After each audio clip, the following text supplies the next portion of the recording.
Chers élèves, bonjour. Je suis Ndjekoska Jimbaye Patrice, professeur de français du secondaire. Bienvenue à la suite de notre cours sur la conscience nationale illustrée par l'œuvre La tragédie du roi Christophe d'Aimé Césaire. Nous avons eu à la séquence précédente présenté l'œuvre.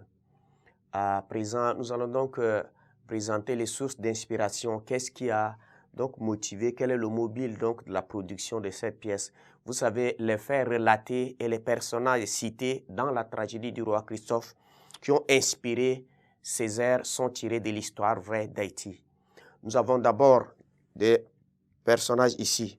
Nous avons Toussaint Louverture, c'est-à-dire c'est lui le père de la révolution qui a conduit donc à l'indépendance Haïti.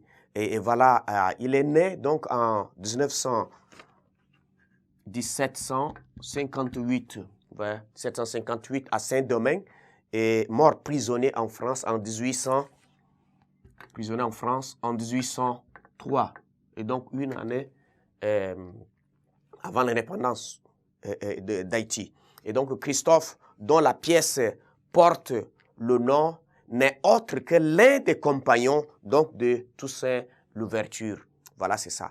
Et nous avons aussi Jacques Dessalines.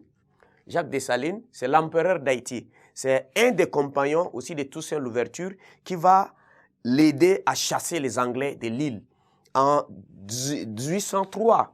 Et donc, il se révolte contre un certain Rochambeau et proclame l'indépendance de Saint-Domingue le 1er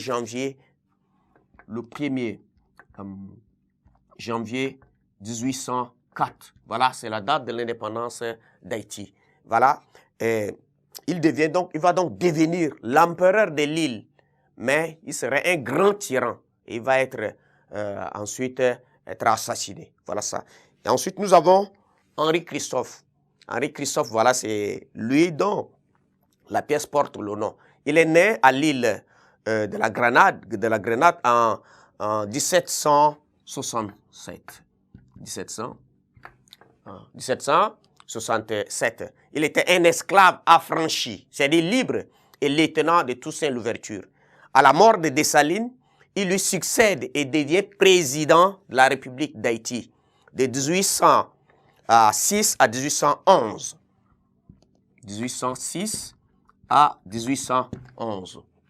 Voilà, c'est ça. Donc, il se fera couronner roi. Hein, roi de 1811 à 1820. Donc, comme Louis XIV, Louis XV, Louis XVIII. Voilà, c'est ça. Et ce qui va inspirer l'auteur, c'est quoi? C'est lors d'un voyage en Haïti en 1944 qu'Aimé Césaire a visité la citadelle que le roi Christophe avait fait construire par son peuple. Il était ému par l'histoire de ce roi qui demandait trop à son peuple. Donc, il imposait des efforts inhumains qui feront oublier le passé de l'esclavage. Donc, incompris le pouvoir de Christophe sera considéré comme impitoyable et tyrannique. Et les troupes de Pétion se soulèvent contre le roi, sans doute secrètement financé par la France.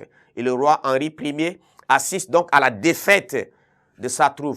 Convaincu que tout est perdu, il décide de mettre fin à sa vie. Et donc Césaire laisse mûrir en lui ces mystères. C'est-à-dire cette tragédie est en réalité celle des jeunes États africains. Vous voyez bien que le temps de la fable renvoie à l'indépendance haïtienne en 1804, mais le temps de l'énonciation renvoie aux indépendances africaines, puisque l'œuvre a été produite au lendemain des indépendances africaines en 1963.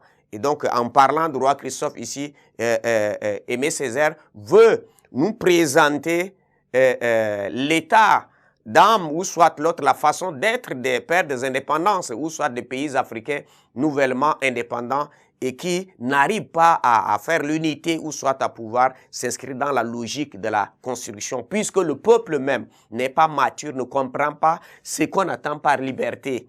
Et ce qu'il faut faire aussi pour donner un peu de crédibilité ou sens à cette liberté-là. Voilà ce que Aimé Césaire veut nous faire comprendre. Et donc, nous allons d'un moment à l'autre entrer dans l'analyse de l'œuvre. Donc, nous allons voir voilà, comment Christophe s'est donc pris pour pouvoir conduire son peuple. Merci de votre attention.